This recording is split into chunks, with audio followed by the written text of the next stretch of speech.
Who was Amelia Earhart? Chapter 8. The Final Flight. Amelia Earhart wanted to fly around the world. Although other pilots had circled the globe, she would fly close to the equator. This would make a longer and harder trip, 29,000 miles. A special plane was needed, a new Lockheed model called the Electra.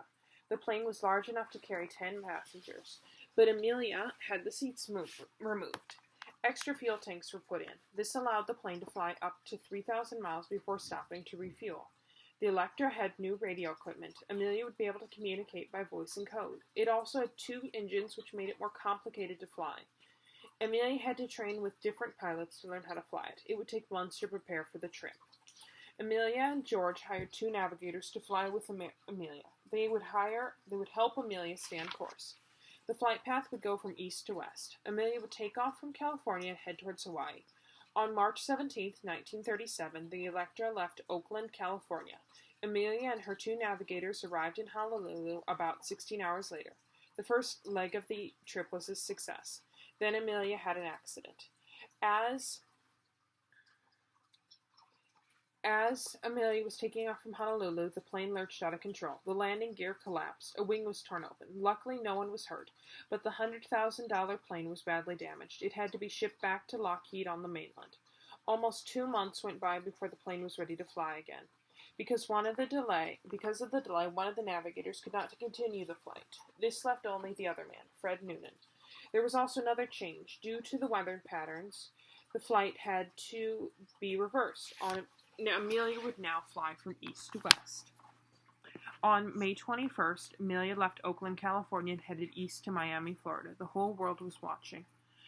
The trip started off well. From Miami, Amelia flew to Puerto Rico, then she flew along the east coast of South America to Venezuela, then on to Suriname and Brazil. The Electra was holding up well, but there was not much room to move around. Amelia communicated with Fred Noonan by passing notes on a fishing pole. It was better than climbing over the extra fuel tanks. Amelia flew over 40 hours and 4,000 miles in the first week, and that was just the beginning. She flew over the Atlantic and crossed to Africa. Within 3 weeks, she had flown 20,000 miles in 135 hours. Amelia was getting tired.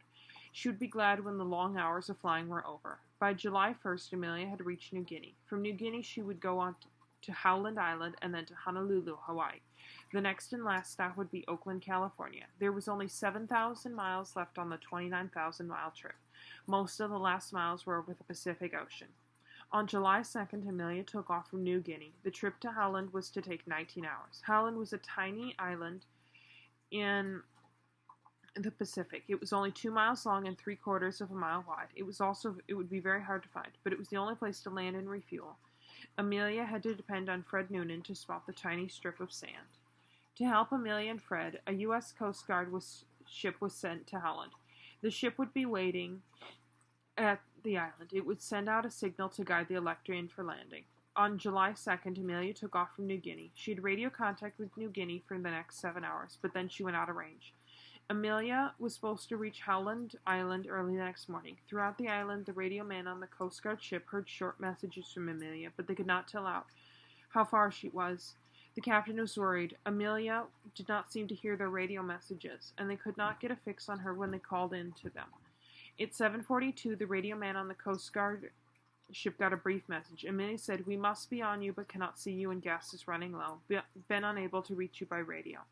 Again, the Coast Guard tried to respond. However, it seemed that Amelia still could not hear them. They tried to locate her plane, but her messages were not long enough to do that.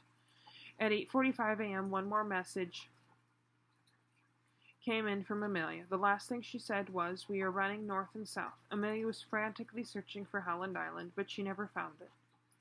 Right away, a rescue mission began. More than 4,000 men on 10 ships searched the Pacific. Another 65 airplanes flew in to help search for Amelia and Fred. But what did happen? Did Amelia's plane crash in the Pacific Ocean, or was she able to land on some remote island? Neither Fred Noonan nor Amelia Earhart were ever found or heard from again. The mystery captured the public's imagination. For years after the plane's disappearance, news stories would pop up. Some said Amelia was a prisoner of war, others said she was alive and well, living on a remote island. But no story ever was proven true. Even today, people are still looking for Amelia's plane. An underwater robot submarine has scoured the Pacific Ocean floor where the Elector may have gone down. Search parties still occasionally hike through remote Pacific islands near Howland, hoping to find a clue in the overgrown jungles. Who knows, someday the remains of Amelia's plane may be found. Whether that happens or not, it doesn't change what Amelia Earhart did in her lifetime. She didn't just fly planes, she didn't just break records. She opened doors for women all over the world. She was a pioneer who said, you can do anything you decide to do. I hope you guys enjoyed the book.